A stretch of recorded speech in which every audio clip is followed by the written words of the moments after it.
తమ్ముడు, నా వైపు చూడు. చాలాసార్లు నీ మనస్సాక్షి నీతో మాట్లాడుతుంది.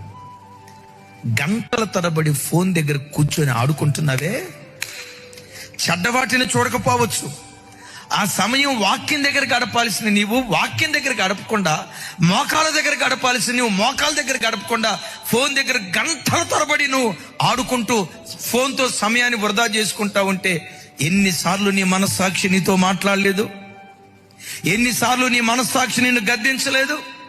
ఎన్నిసార్లు నీ మనస్సాక్షి నీ మీద నేరారోపణ చేయలేదు? ఇన్నిసార్లు గద్దించిన కొన్నిసార్లు నువ్వేం చేసావో తెలుసా? త్రోసివేసావు. అలా త్రోసివేస్తే ఏం జరిగిద్దో తెలుసా? విశ్వాస ఓడ బ్రద్దలైపోద్ది. మన ఆత్మీయ స్థితి చెడిపోద్ది. దానికి మించి ఒంటిలో వణుకు పుట్టించే మాట ఏంటో తెలుసా? మనస్సాక్షిని పదే పదే తృణీకరించి వాత వేయబడిన స్థితిలో ఎవరైతే బ్రతుకుతారో వారినట్ట దేవుడు, వినండి, వాడు సైతాను చేతికి అప్పగించబడతాడట.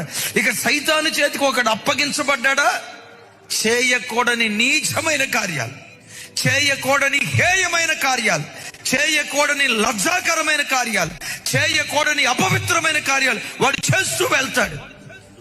ఒరే, వీడు చర్చికి వెళ్ళేవాడు కదా, ఇంత ఘోరంగా ఎట్లా బ్రతుకుతున్నాడు? వీడు దేవుడు నమ్ముకున్నవాడు కదా, ఇంత రోత బ్రతుకు ఎట్లా బ్రతకగలుగుతున్నాడు? ఎలా బ్రతకగలుగుతున్నాడు తెలుసా? దేవుడే వాడిని సాతాను చేతికి అప్పగించేస్తాడట.